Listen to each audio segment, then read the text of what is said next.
Hey everyone, how we doing? Welcome to the very first week of Die Party Hollow Earth Expedition. This thing has been in the fucking works for about 900 bazillion fucking years. Holy crap. And you know what? I can't be more excited to fucking play this thing. Let me just get straight into it, I guess, and introduce everyone that's going to be playing today. First up, we have Jacob, who's going to be playing Derek Thompson. Yo. Next, we have Graham, who will be taking the reins of Apollo Stingray. Never says anything. Never fucking says anything. Never says hello, anyway. Yeah. We have Frank, who will be riding in the front of Arch Stratholm? Is that how you say your last name? Hello. Stratholm? I don't know. I'm kind of going Strayhorn or Strathorn. Strathorn? Either or. Yeah, right. I think the horn is the important part of that one. Yeah. Strayhorn. Strayhorn. And I'm Dave. I'll be playing Rex Holt. And up last we have Wreckage, who will be playing IGM. IGM. Hi. Yeah, that's a weird one. Anyways, we were running a little late today, so we're just going to jump straight into it and stop pussyfooting around. Wreckage, why don't you explain a little bit about what we will be doing in the first week of Hollow Earth Expedition? All right. Roll initiative. Are you serious? Yes. Okay. How do we roll initiative? Yeah, I'll just watch mine. I say just 4d2. So my initiative is 4, so just do that. And then that, basically, odd numbers are failures and even numbers are successes. So if you do a D2 and then say it has to be 2 or greater. Greater than 2. Yeah. Or 2 or greater. But it's bad, so yeah, there you go. All right. So if you put the little triangle in 2 there, Frank, it'll say how many successes gotcha. you've got. All right. Well, I got 2 successes. So. Yeah, that's fine. Cool. 4 successes between Derek and Rex. I need both of you to roll initiative again 5 to see which one of you goes first. Ha! All right. Go Rex first. Holt goes first. Yes. Rex Holt raises his arms in the air. Oh, I was just getting into the trumpet music. I liked that song. Oh yeah, we Well, got it'll music. come here. back. Oh, we got music. Sexy mystery. Oh yeah. There we You know go. what? Now it's sexy. Yeah, now. Rex Okay, is I- going to seduce our ear holes. I It's do a not dark mind and losing foggy the old night song. in New York City. On the 3rd floor of a rundown office building, single light still illuminates the night. A silhouette of a man looking out of a window. The window is inscribed, Rex Holt, private investigator. Inside, a sparsely populated and furnished office. Papers here and there. Radio plays a jazzy tune as Rex Holt looks out the window. The New York night.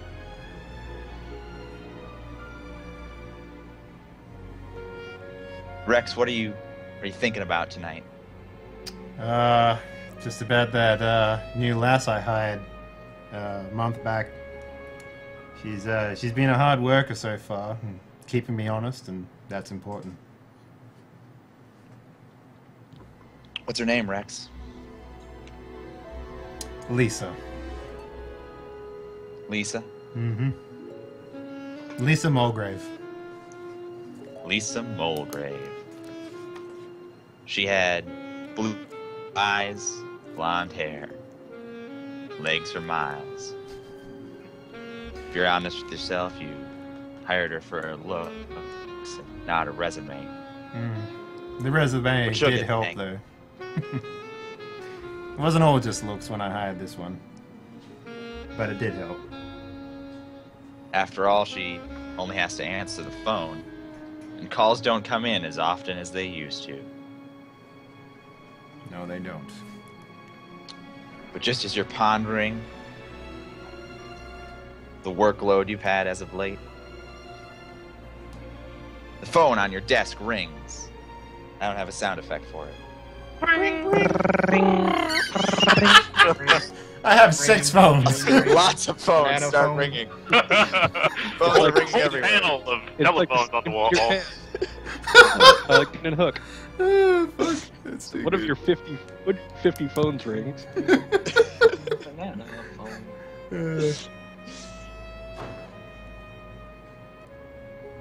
I The go phone up on to your the desk. I go up to the receiver and I pick it up. Lisa's off for the night, obviously, and No, it's Lisa. Oh. She calls in from the desk out front. Because that's what she told her to do. Lisa, what is it? Mr. Holt, she says. There's a man in a mask. Says he's here to see you. In a mask, you say? Anything you've seen before, honey? Says his name is Benny. The name rings a bell. A man in a mask. Named Benny. Why, you know exactly who that is. That's Balaclava Benny. Right-hand man of the local mafioso. If he's here, he's most likely gonna muscle you for money. Or pin some other rap on you. At the behest of his boss. It's gonna be a hard night, you imagine. If Benny's coming to call. Alright. Thank you, Lisa. I'll be out in a moment. I put the receiver back down onto the telephone. Never really liked using them, but hey, it helps. I take a final swig of whatever it is I'm drinking. It doesn't really matter these days. It's all cheap swill. And I walk out the door to my office to the waiting area. In the waiting area, which is only slightly more presentable than the office inside, you see Leslie, of course, at the desk, absent-mindedly chewing on some chewing gum and leafing through a magazine. You mean Lisa? Leslie, Lisa, yeah, sure. You named her. I don't- Second secretary. Les Lisa. Sure. Yeah. I don't remember hiring that one. Some room Standing full of next- secretaries. Standing next to her is Balaclava Benny, just as you thought. He's a shorter man, 5'7". Bit of a weasel, really, but you can't tell it because his face is always obscured by that damn balaclava. I knew I Of smelled course, shit Liz. when you walked in here, Benny. What do you want? Rex Holt, you think you're hot shit? Oh no, that's the hot shit is actually radiating from you, good sir. When was the last time you showered? Didn't come here to change insults with you, Rex. The boss wants to see you. Yeah, and last time I saw him, I told him to shove it. What's he want to see me about? And you're lucky he talks to you after that. He's got a job for you. I look over at Lisa. What is she doing right now? Her head's normally switched on to these sorts of things. I don't really like to show people that, but she's been a great source of insightful dialogue over the past few months. She is chewing gum and leafing through a magazine. She is trying to stay out of your business, especially when a so obviously criminal element is here to see you. Alright. And where we'll be meeting today, piece of shit Benny?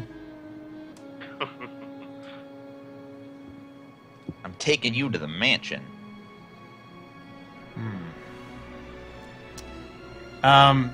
So I just want to paint the scene a little bit here. Rex is currently wearing, standard PI garb, which you'd imagine. He's got a loose tie at the moment. He's wearing, what do you call those things where you got the hang onto your belt but then they go over your shoulder. Suspenders? Suspenders, yep. Yeah. And on the coat rack, he's got his throw over and his fedora for rainy nights. And he's also got a undersling gun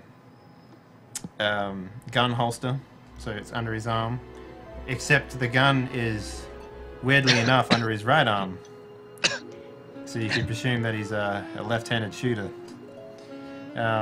He also has a walking cane that he walks with. It's a sharp little piece. It sort of glints off the light. You can tell that it's sort of metallic in that way. A very stable, very sturdy piece of walking instrument. And with that, he goes and puts on his hat and his coat, and he looks at Benny, and he sort of motions towards the door. I have a head cold, so I'll be coughing and occasionally muting myself. That's all right. It's flu That's- season in New York City. Well, sure, everyone has a cough, especially the character with a cough who's coming up. Benny leads you out. He leads you down.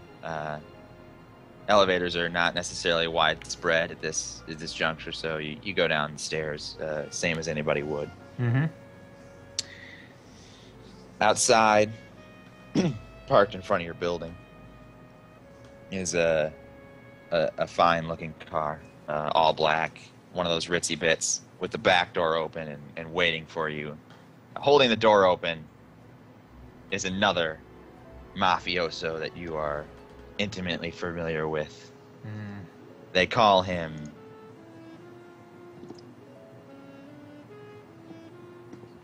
Henry, the home run Haddock. He's 6'5", He's a bit of a monster. 1,000,000 pounds of gorilla muscle. But it's all packed away in one of those mafia suits and a fedora hat. Still, there's something less than professional about the red 44 that's been sprayed on the back of his suit jacket. And you know that more than one violent beating has been attributed to the home run Haddock. Clearly, they've been sent to intimidate you. All right, Nobody just holds the back door open. I slide into the Menacing. back seat. Not so gracefully, because let's face it, Rex has a hard time doing that these days. He sits in the back seat and he looks at Haddock and he's like, and he turns to him and says, "You know, beating me isn't going to do a lot these days." He laughs and closes the door behind you, getting in the driver's seat. Benny will join you from the other side in the back seat.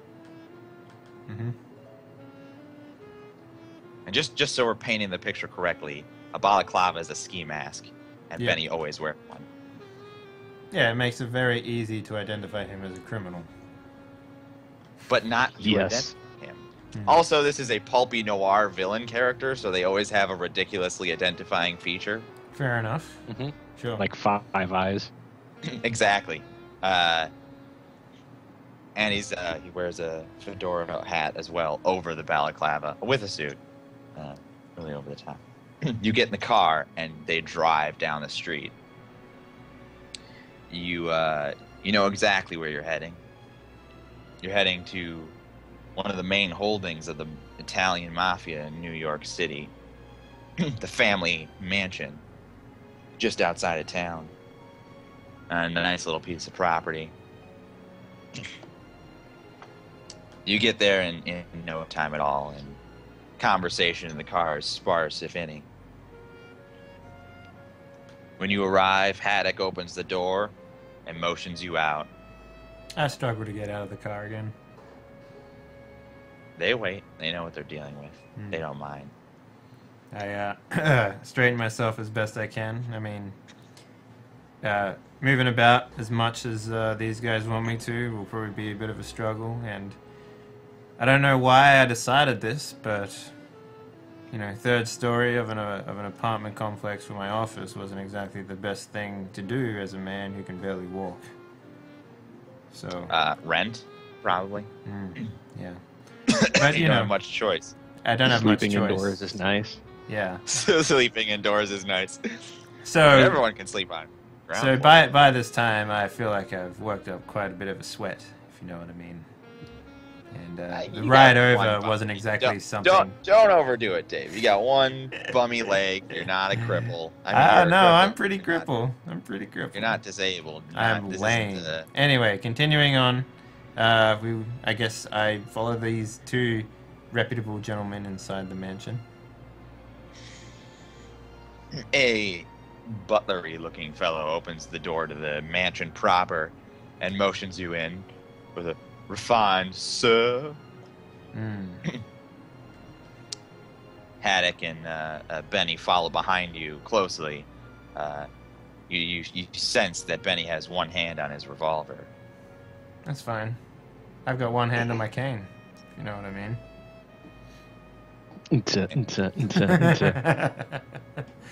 Yeah. I'm lost. It's okay. Don't worry about it. Inside, you are led past a regal ballroom, through a library with various over-the-top items on display and pedestals. A over-the-top showing is being made of the ritziness of this establishment, and as you know, of course, it is often used to entertain various families and business associates of the mafia, and so appearances are important. But eventually you are led into a place where you've been led before, the back room, the office of Maximilian, the head of this particular family of the Italian mafia. Mm-hmm. It's been some months since you've done business with Maximilian, Yeah. and he seems off, different. Once, he was a big man, fat and happy, not quite as tall as Haddock, but a looming and impressive figure nonetheless. Sitting behind his desk in his white suit with a red flower in his collar and a cigar hanging from his lips, you see a somewhat wasted Maximilian. His eyes are sunk, his skin is pale. All right. He still clenches his fists as you enter the room, and he stands and tries to make a intimidating figure, but you can feel that the power is just not in it anymore. Something's off. All right. Here's what I want to do. I want to take out one of my cigarettes and I'll put it in my mouth and I'll light it up and take a big drag. Meanwhile, just looking at him, exhale, and I'll say, and I'll nod towards his cigar in his hands, and I go, "You know those things will kill you, right?" He frowns and grimaces, takes the cigar out of his mouth and puts it on a cigar holder on his desk for it to smolder. "All right, Rex," he says, "you quit the wise guy attitude. I've got a job for you." How much is it paying? More than 10 times our standard arrangement. That's a lot of money. Okay. It's very generous of you. You must be in a bit of a pickle. I think it'll be fair compensation for what I'm asking you to do. He coughs. I take another drag. And then I exhale again. I'm like, so, who's the problem this time, and what do I got to do? I'm sending you to Shanghai.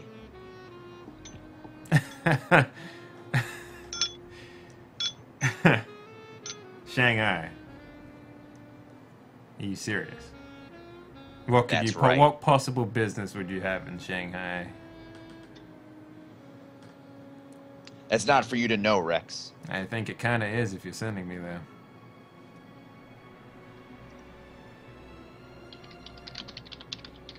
I've got something that I want to purchase in Shanghai. Yes, and it seems like a good idea to give that job to little old me now, doesn't it? I'll be sending my men with you, and an assortment of others. Okay. But I expect foul play. And someone with your eyes will be invaluable in making sure the package gets back to me. I wish to do a where is it? Empathy check on him to see exactly if he's telling me the truth right now. Sure. Okay. So I just roll the number of die that I got and give you the success number? Yep. 4.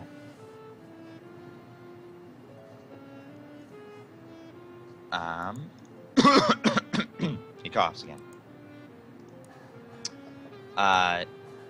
Nothing he's telling you appears to be a lie. There's obviously more to the story, as evidenced simply by the fact that he said, you know, that's not for you to know. I want to take a, like, I want to sort of, how close am I to his desk? This back room with He coughed. he coughs into a handkerchief, and quickly stashes the handkerchief back into his coat pocket, clandestinely almost. Mm-hmm.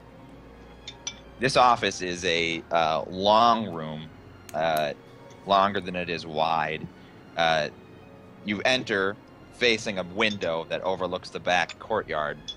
Okay. Is there, like, And, chairs near the front of his There's desk? a chair set out for you, and it is quite far away from the desk. It's almost set up more for a sense of gravitas, with his desk at one end and Okay. the window all along the left wall. But are there chairs near his desk at all?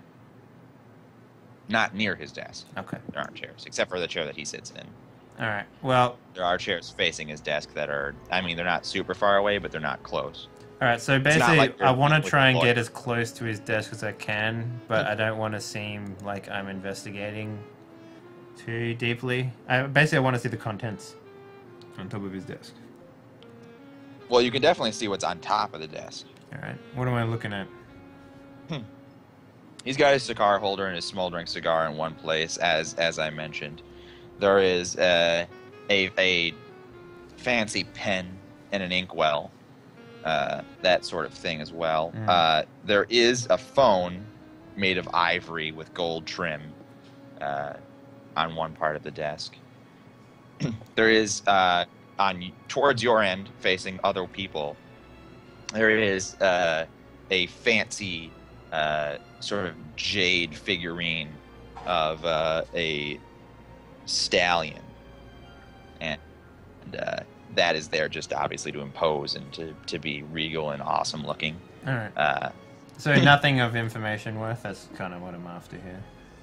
No, it's just a desk. All right. Well, I'll sort of make my way over to the chair and I'll sit down. I'll sort of relax a little bit, take another drag, and then I'll look at Max and I'll say, now, you might be able to fool, I don't know, every single other person that you've ever hired. You can't fool me, though, Max. I know there's something here you're not telling me. And I'm in no position to say yes to this. I mean, anything you can do to me has pretty much been done by one of your scumbags at least once already. So, you will need to tell me what exactly is going on here. If you want me to continue. There's money to be made, Rex. You don't need to know what you're getting, you just need to get it back to me. If that's not good enough for you, I can find other ways to make this arrangement work. Now hold up a minute. If it was in the apple, I could understand. But you're sending me to Shanghai. You're gonna have to tell me a little more. And maybe I can do an investigation roll or something like that here. What are you investigating? Why he's sending me to Shanghai. Well, I mean... Like, how exactly does that get used here? An investigation role would be like, say he wasn't in his office, and you wanted to find out why he was. Yeah, so it's like a search role. Okay, yeah. It's something you do, right? Yeah, it's so okay. If you were, yeah. Okay, well, I don't have any sort of charisma-based thing, so I can't like fucking make people talk just by asking them. So no, well, but he has I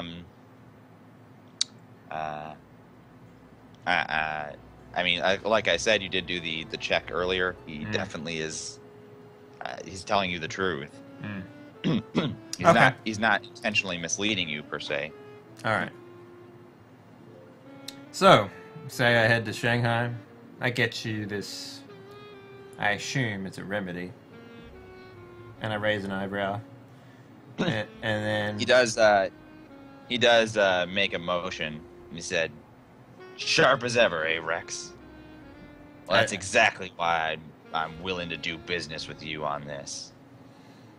I sort of looked a little smug at that, and I'm like, well, you didn't make it, you didn't try and hide it too well now. Maybe you can't anymore, and maybe that's why you've got me here. I tell you what, you cover every expense that I might have along the way, along with your proposed deal, and we'll make it happen. You'll be going with a group of my men, and you'll be working with a professor in the Museum of Natural History. Don't ask too many questions about that, but what you do need to know is that the Triads are holding an auction in Shanghai, the Hong Kong Triads. My men will have enough money to win the auction, and from there, you'll be retrieving a package. That's all you need to know, Rex. My men will have the other details, and they'll let you know what you need to know as you need to know it. You're already familiar with Benny and Henry. They'll be accompanying you on this little adventure.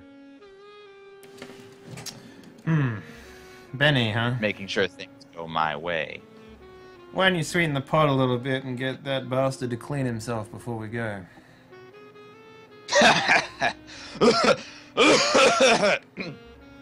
He coughs into his handkerchief, and this time you can clearly see that there is blood in his cough. Always a joker, Rex. It helps me pass the time. Alright, where's this professor of yours? You'll meet him at the end of the week. Your flight leaves for LA on Saturday at noon. And he takes out an envelope that has plane tickets in it and throws them at you. I let it fall to the floor and then I pick it up. From LA, you'll be taking a international steamer to Shanghai. Should be a couple weeks long journey. And, something I'm sure you... Do you have any suggestions on what I should bring? Well, I wouldn't go unarmed. The Chinese are... well, they're fickle. There's no central power in organized crime over there. I heard that there'll be several other crime organizations at the auction. There's no chance that my men won't win the bid. But keep your eyes open. I've even heard some rumors about some interested Germans. Nazis or just Germans? They're all Nazis these days, he says, taking a drag on his cigar. I roll my eyes a little bit and sort of look over to the corner and like, alright, you've got yourself a deal. Any advance payment would be appreciated, as always. He laughs a little.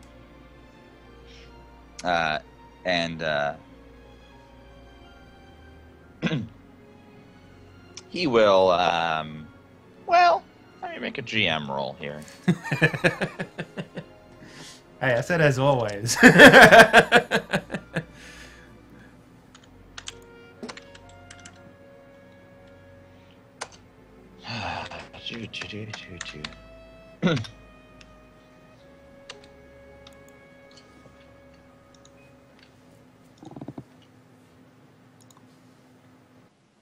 All right, he'll laugh at that and say, "Don't get greedy, you bastard.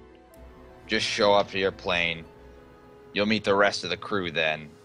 You're all taking the same flight." I shrug at the greedy comment and I'm like, that's what got you where you are today, Max. And then I stand up. He coughs again. Stand up and make my way out. All right. You will return to your office, presumably, unless there's anything else you want to do specifically. But nothing else will happen to you. Yeah, that's fine. And I'll just go back and inform Lisa about what's happening and give her some time off while I'm away, I guess. And maybe set up some sort of, like, I don't know, maybe she could, like, come in every few days and maybe check for messages or something like that. Do they have message tapes back then? Like a machine or anything? No, but there I would be, like, don't think so. letters that would come through the... someone would leave, like, a letter. That's the sort of thing that she could check for the mail. Okay, so basically what I would like her to do is, like, maybe give me a number that I can reach her on in case I need her to do some, like, digging outside of Shanghai sort of thing, if that makes any sense. I don't know that there are international phone calls from China to America at this point in time. Okay, but, that's what I was worried about. I didn't actually know whether but or not you will be able to send her, like, a telegraph. Oh, perfect. Yeah, that might be good. So yeah, I'll tell her. I'll tell her to just come in and check the office every day or so. All right. For messages. Then I'm going to go back to the initiative order, and who won after? It was Derek. Yep.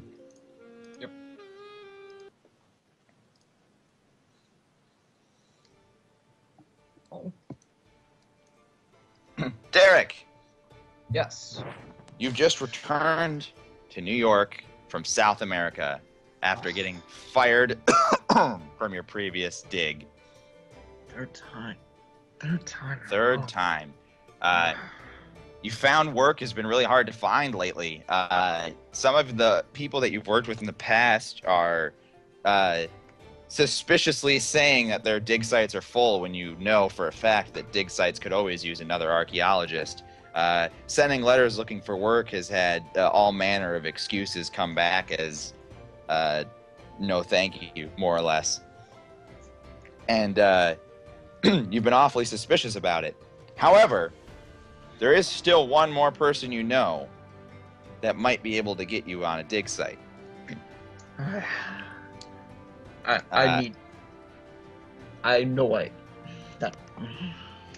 An old professor friend of yours who currently works at the Museum of Natural History in New York, he hasn't returned any of your letters, but you do know where he works, and as desperate as you are to get back on a dig, you decide to go to New York and meet him in person and ask for a job. Well, I always did prefer doing this stuff face to face. It's a sunny day in New York.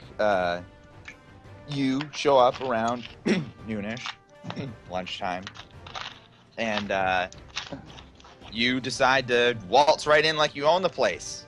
Head right past the ticket booth and head in the direction of the offices where the archaeologists and museum curators and etc. Would find their employment. They won't stop me. Clear to know who I am. Sorry, did you just name him?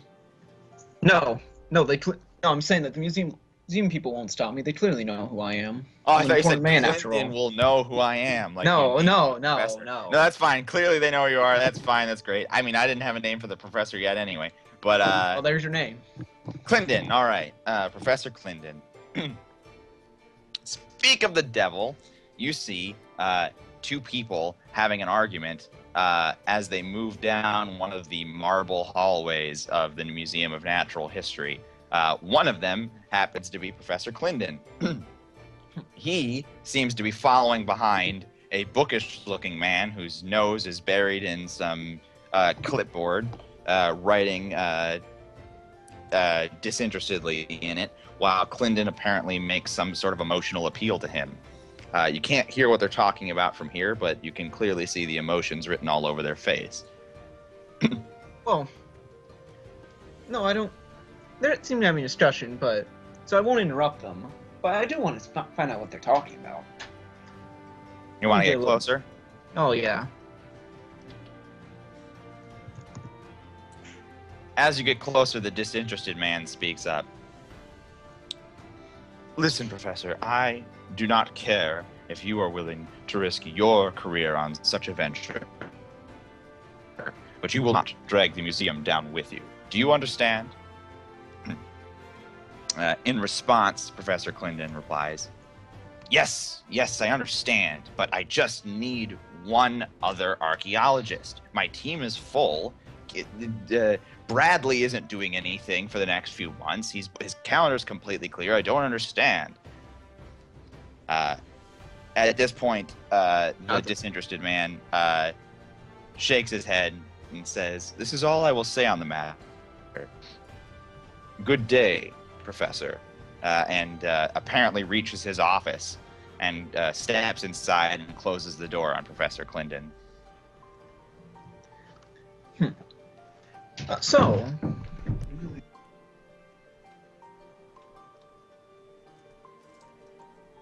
Jacob? Jacob, I think he cut out. Yeah. Sound like sorry, somebody knocked on the door. I thought you were getting robbed again. Oh no. That wasn't being robbed. That was just knocking a friend out of his own room. Anyways. Different things. So it's pronounced Clinton, like Clinton. But with the D. Yes. Clinton. All right. Yes. So, Professor Clinton, need an archaeologist? He has got your back turned to you. He has got his back turned to you when you say this, and you see him stiffen like a board at the sound of your voice, and freeze like a deer in the headlights. And he stands motionless for several seconds. And Spoof, Professor? finally, after silence for like 30 seconds, he smacks himself in the forehead and says, and sighs, and then turns at the start, a big smile on his face. He says, Derek Thompson, oh, so good to see you. Do, please, come in, step into my office, please. Gladly. He leads you into his office, and as motions for you to sit down in a chair in front of his desk. Can I get you anything? Coffee, a drink, some snacks maybe. We've got some things in the back. Just coffee is fine. Sure thing. And he'll buzz in on his buzzer and tell some unnamed NPC to go get coffee. Please. Right now, though, I'm thinking clearly, he thinks I'm the perfect man for the job. Why else would he be welcoming me in with such open arms? Already. So, Derek, my boy, where have you been? I haven't heard from you in so long. What are you up to? Well, I was in South America for the past few months, Did you not get my letters? Oh, no, I can't say. I've had quite an awful lot of problems getting my mail recently. And as he's saying that, he brushes a bunch of letters off of his desk and onto the floor, trying to hide them. tell us, did that go well? You find anything of any note? We found a few things, but for some reason that I just can't quite understand, they let me go. Just as we were getting to the good stuff. Imagine that. Derek, I've always thought that you were unappreciated in your time. Speaking of which, it's a good thing that you're currently looking for work. He gulps as he says it. But I happen to help on an adventure of mine. Oh, is that so? Well, yes, I'll be heading out to Shanghai at the end of the week. And from Shanghai, it's to Tibet, where we will be going on an archaeological expedition that could make my career. And, well, damn it, Thompson, I think it could make yours too, if you're willing to come along. Oh. Why, I'm always willing to come along to a dig. After all. Great news, he says, clenching his teeth. Well, you must tell me where you're staying, and I will send the details right over. I'm staying at the nice hotel right down the street. I suppose. Yeah, that'll be fine. It's just right down the corner. You know the one, correct? Yes, perfect. You know what? I've just remembered suddenly that I have so much preparation to do. Well, you keep your bags packed, and I will send a ticket. We'll be going by plane to LA at the end of the week, and I will send you a ticket to your hotel post haste. It'll be a pleasure to work with you, he says. Shifty eyes. Do please, I'm actually going to be very busy. You know what? Never mind. Don't come by. Don't visit. I've got lots of things to pack, tools and such. Don't worry about bringing your own. We'll meet at the airport at noon on Saturday.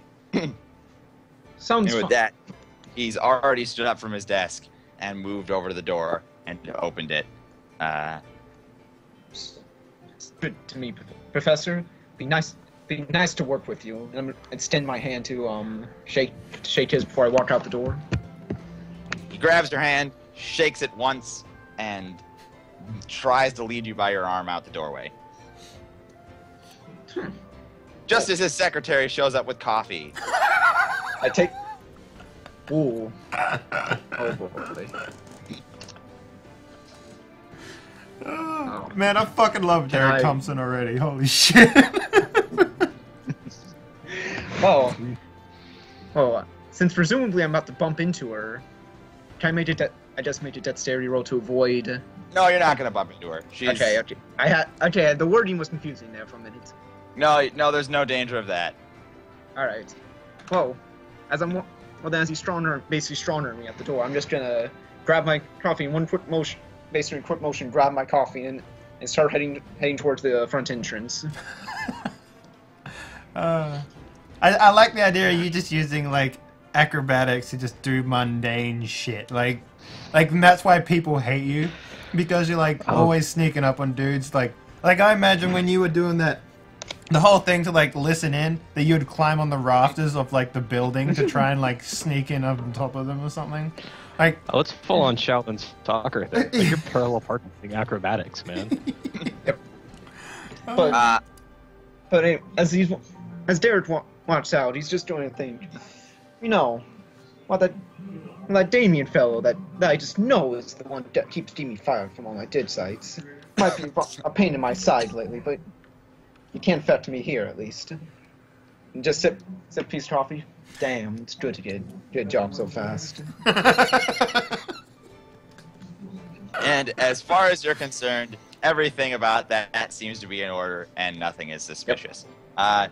Speaking of, we now have to flip a coin or something, because you guys, Frank and Apollo, you both tied on initiative.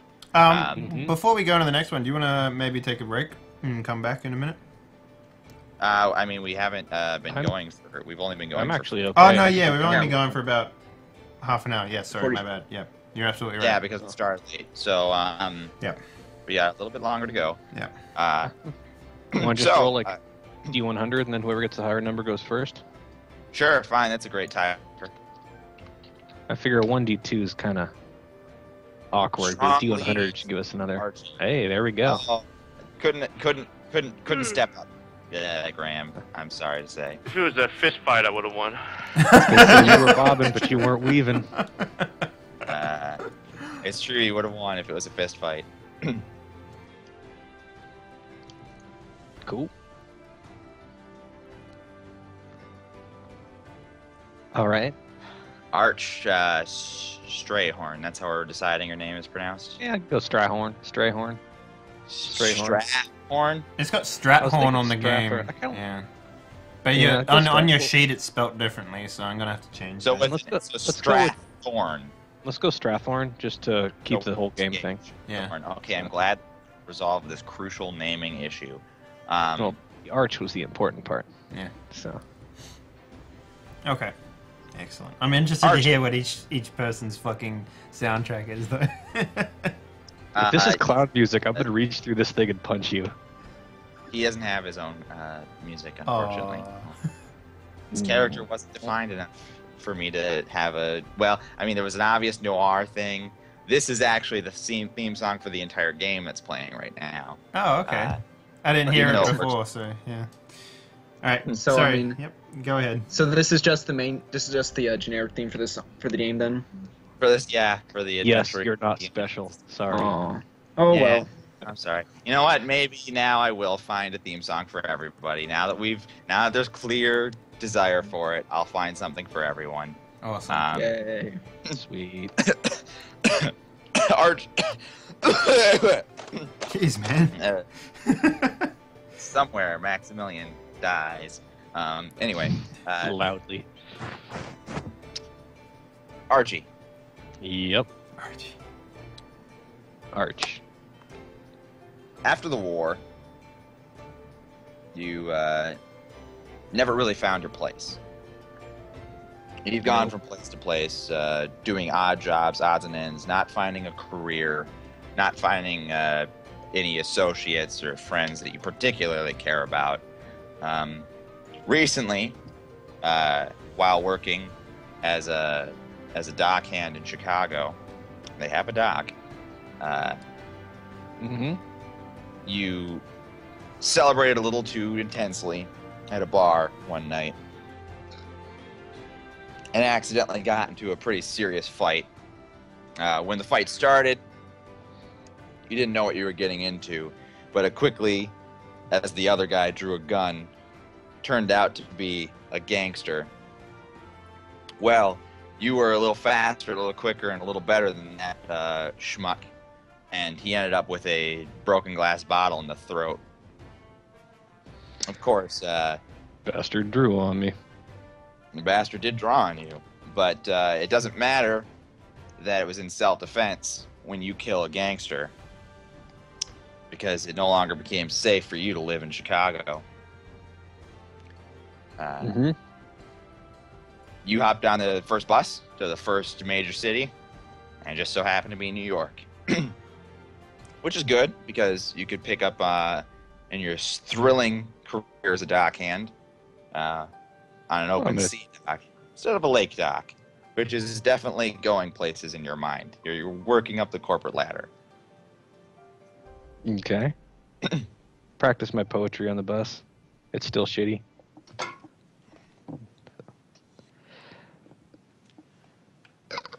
Okay. So That was some weeks ago. You've been settling into your life in New York, and things are going pretty well at first. Okay. So pretty good. Got a place to stay, I'm guessing. Got a decent job. Yeah, So yeah. Place to by stay. decent, I mean enough to eat, enough to sleep indoors, enough to.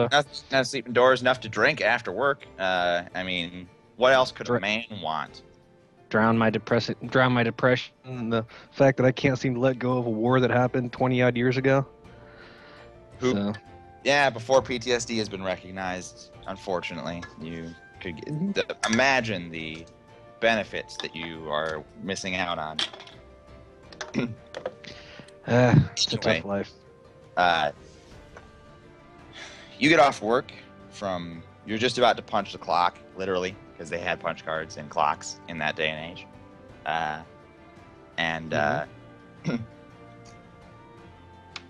A man in a suit and a mask is standing next to the card punch, as all of your coworkers are clocking out one by one, giving him odd looks occasionally, but he doesn't seem to be harming anybody. Is he eyeballing me? Or is he kind of just ignoring everybody and doing his thing? Why don't you get an empathy roll to see if he's eyeballing anybody in particular? Alright, empathy roll. I don't think I have that, so I'm guessing that's just a charisma check? I believe actually empathy in is this an system actual skill, yeah. I have it, so... it's an actual skill, Yeah. but its base stat is intelligence in this system, isn't it? Yes, it Okay. is, yeah. Alright, so if you don't have charisma, what you can do is just roll your int. Or not charisma. If you don't have your... Yeah, intelligence -2, right? No, just your base stat. What we've not done is that typically it used to be you doubled your base stat. Okay. So what I'm currently going to do, and if that turns out to be too easy, I may add the -2. But for now, it'll just be your base. Just roll intelligence. Interesting. All right. Does that apply to, like, every single thing, every skill in the game, then? This is what until I decide otherwise, this is an unskilled check. It may have to become more severe. Okay, so maybe make it so that only you can call upon it or something? Oh, no. And, hang on. I'll do the other D2 there. All right, I failed. I got 0. Goose eggs. No, as you're sort of walking, down the line of people towards the card punch, it does not appear that he is eyeing anybody in particular. All right, well, then I give him a quick check. I got, the residual instincts. Is this guy looks like he's going to hurt me or not? And then I go on my way. Well, your residual instincts definitely tell you that this guy is capable of hurting someone. Doesn't look like he's menacing or threatening right now, though. Okay. All right, well, then I'm going to try to punch my card, go on my way. Get the hell out of there, go home. Stare at the wall aimlessly for about an hour, and then probably meander off to a bar. As you punch your card and turn to leave, he's stepped off from the wall he was leaning on and stepped in front of you. Mr. Strathorn, he says. I really fucked that up, accent-wise. Pretend I didn't say it that way. He got southern. All right. All right, although I look him in the eye and say, out of my way, son. Wait, is he older than me or younger than me? He's definitely younger than you. Out of my way, boy.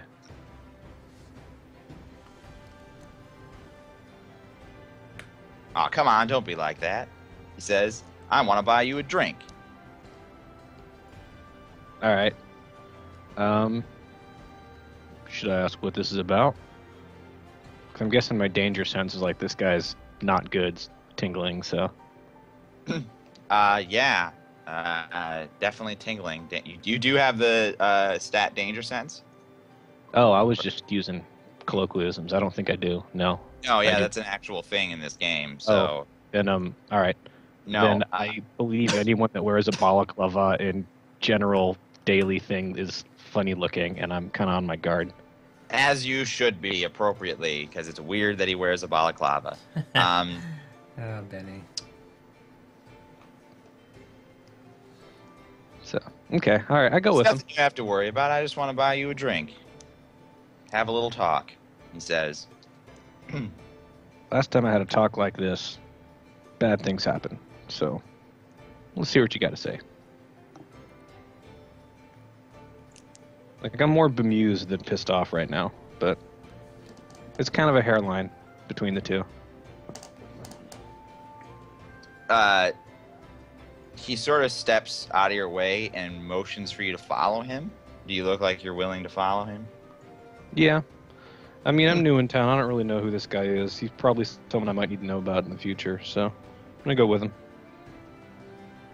But yeah, Uh, he's definitely like, I'm not a big fan of mob people, so if he is one of them, fucker. Well, he's leading you to a parked car, waiting outside your place of business. It's a nice, pretty little black thing with a wide open back seat, and the back door is open. Okay. How many guys in the car? You don't see any guys in the car. All right, we go in. I go in. He motions for you to get into the back seat, and closes the door behind you, and then gets in the passenger seat.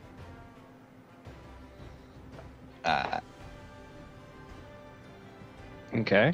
Wait, so who's gonna drive? I ask him. So, Question. you driving? We ain't going anywhere yet, Archie, he says. Name's Arch. I just stare at him. So, Sure thing, pal. Sure thing. okay. All You right. were in the war, right? I think most people my age did something like that, but yeah, I don't talk about it much. I kind of just stare off into space a little bit. Yeah, well, you must have picked up a thing or two. I say, what's this about? What you looking for? You want muscle? I don't do muscle anymore. I mean, you must have picked something up, he says, sort of absentmindedly ignoring your question. Seeing as how you killed that gangster down in the docks. I stare at him full on. When did you hear about that? You see, here's the thing, Arch, he says. You see, the boss, he sure would like to get in good with the family down in Chicago. Sending you in a shoebox, that'd be a good gesture of faith, so to speak. I cut him off. Listen here, boy. Staying like you, we left you in pieces in the trenches. You come at me, I'm going to end you. But that said, it might take me a little longer than I want to end your whole family. I mean your boss, I mean all of them sons of bitches. Now.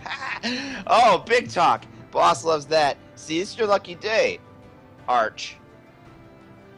We happen to need some expendable muscle. You take a job with us, and we won't put you in a wood chipper and ship you back to Chicago. And as he says that, from out where you could not see, a giant gorilla of a man starts to approach the car towards the driver's seat and stand intimidatingly next to the vehicle. I look him in the face. I'm like, all right. You're telling me if I do this, I'm in the clear. I'm free? Well, as long as you do this, you ain't got nothing to worry from nobody in New York City anyway. All right, Stain. And you keep in mind your expenditures on here. Don't let them come back to you. What's this entail? I'm kind of planning in the back of my head that these fuckers, like these little shitheads, they're like, I know these fuckers need to go down. They're ruining shit for a lot of good people. So, Oh, I mean, they're clearly they're clearly criminals. There's no questioning that. I'm like building myself up to something. Like I'm just fucking trying to keep it from my face, but I'm getting angrier and angrier as like the more I talk to this guy. So You get your affairs in order. You pack your shit. You be at the airport on Saturday. That's all you need to know. money, I don't do this for free. And if you want something good, you better pay for it, boy. Yeah. You'll get your pay. How's your yearly salary sound to you? In one go. Double it. You'll have to take that up with the boss. But I like you. You got balls. Benny, So when am I meeting this boss? Benny will say, boss doesn't deal with the help. He says, we'll straighten things out on Saturday. Don't you worry. You just pack your shit. All right. I give him one last look. You threaten me again, it'll be your last. You remember that, boy. I walk out. Yeah, you can walk out at that point. I kind of just didn't want him to have the last word on that one. So. Well, he definitely seemed bemused the entire time you were counter-threatening him. You don't even need an empathy check to tell that he is not even the littlest bit intimidated by you. You don't need to. Yeah, well, but the important thing is that he definitely it definitely also seems like he respects your confidence, at the very least. Okay. Okay. All right. In that case, so I'm meeting him Saturday. First thing I do is go home. From now on, I'm gonna be carrying my pistol in the back of my belt, just on the safe side. Load all my shit. Right. Yeah, load all my stuff. Axe and shotgun go into. I guess I have like a shotgun case or something. And since I just came to town, I can probably fit everything in a suitcase. Yeah, you can probably fit all of that into like a suitcase. Rucksack just a couple change of clothes, you know. Yeah, it's actually probably one of those army rucksacks. Now that I think about it. I think that fits. You mean like an over, like the green thing that you'd throw everything in? Yeah, it's green. It's green circular sort of bag. You know what I mean? Yeah, I know what you mean. Yep. Tubular bag. All right. In that case, I go in there, go in the house, dump out all the whiskey. Tell the landlady I'm going to be gone for a little bit, and give her as much rent as I can to kind of hold the room. Load up all my shit in the rucksack. I'm going to keep that axe and shotgun are going into the rucksack, and I'm going to drape the shotgun shells over the outside of it, and then I'll load up all my shit. So. Oh, and actually, before I do that, I take a look around the outside the window and try to do a walk around the block or something. Anybody look out of the ordinary? Anybody look like they're watching me? I mean, it's New York City. Everybody looks out of the ordinary. All right. I haven't really been there long enough. Also, you might want to put the shotgun shells in the bag since you're going to an airport. Oh, yeah. Good. Well, this is like 1930s airport. They like give you guns when you get on those things. But yeah, all right. Take this. Yeah, like, hey, you know what? That firework doesn't look big enough, sir. Here's an M80. It's dangerous to go alone. Yeah. So, all right. I'm gonna keep the pistol though, but I'll put the axe. Kind of stands out, especially when I keep it in the belt. So pistol stays in the belt, and then everything else goes in the rucksack or tied to it or whatnot. And then I'm gonna get ready to go. All right, we're gonna do Graham's introduction now. Apollo, Stingray, and then we'll take our break. Stingray. Can we do break first? Because I gotta go to the bathroom really bad. All right, actually, we're gonna do break first since it's basically been almost an hour. Yeah. And Graham has to use the little pugilist's room. So we'll be back in a few moments, guys. We're just gonna take a quick break. Everyone's gonna refresh and come back, and we'll be back. Don't go anywhere, guys. More of this to come. Hour number 2 and all that. All right. Laters.